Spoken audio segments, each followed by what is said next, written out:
Hello, I'm Priszcilla from Be-novative. If you think about it, isn't there a big problem with traditional corporate innovation management methods?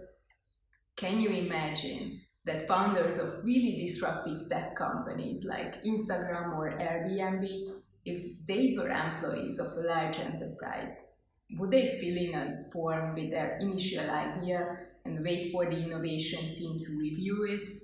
And then implementation comes with global success.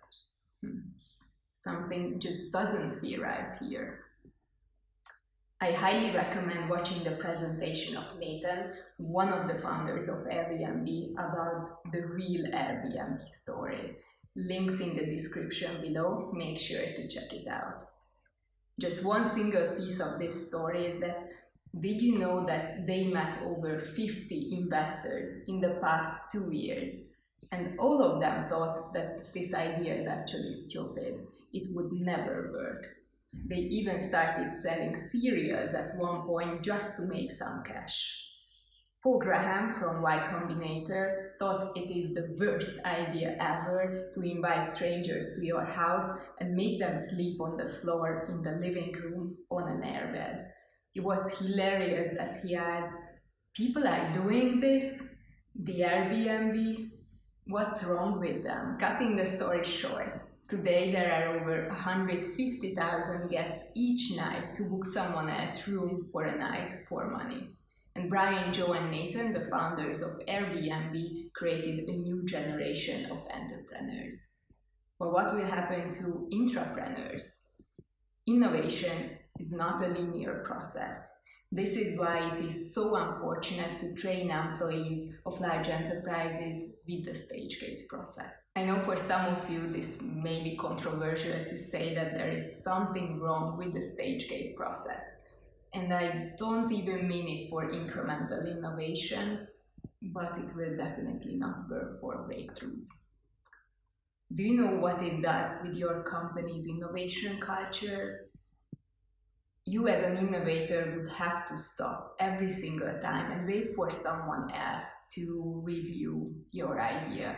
Not even 50 trials at 50 investors, but one single shot at a venture lab or an innovation board to say whether your idea is great or terrible or somewhere in between. And you learn that based on the judgment, you may proceed or not.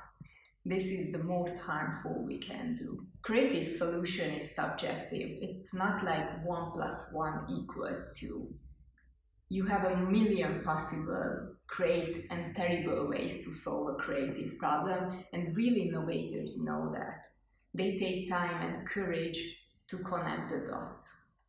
I recently came up with a statement I'm liking so much it contains basically all that's important for disruptive innovation. The real innovators know that the dots and the insights that underpin innovation are driven by the questions we ask, the unique observations we make, and the people we involve and inspire.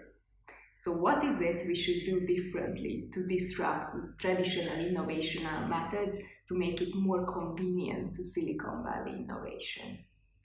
My ultimate favorite recommendation is to encourage and incentivize the challenge owners more than the idea owners. Because a challenge is never linear. What challenge owners do, I will rather draw here. They ask one question at a time, and they involve people from different departments, like employees who are working directly with the customers, or even the customers themselves, or talented university students on a hackathon. And then they facilitate the process. They have the people to build on each other's ideas, evaluate them to find the most promising ones, until 1 or 3 tangible idea concepts come to the surface. And then they start using the design thinking process to identify one target persona, maybe 3 sometimes, create a prototype to visualize what is the most important part of their idea, and validate the prototype together with a target client. But they do multiple challenges of these rounds. Every single time they identify a new insight, something that they can build into the idea. This is why their role is so important. They connect the dots until something disruptive and amazing happens. They are innovative leaders who involve the right people, get the right insights, and make things happen. So my suggestion is that if you want to boost disruptive innovation, then your most frequent challenge owners will be your best candidates for your innovation team, and not the other way around. You can find them through a 3 months or a 6 months competition, creating the best challenges. And when it comes to really disruptive ideas, don't try to push them into a stage gate process. It is perfect for incremental innovation, but not for breakthroughs. Rather, evaluate the disruptive ideas and ideal concepts according to how it fits into your overall innovation strategy and long-term goals, and how much value would it potentially create for your customers.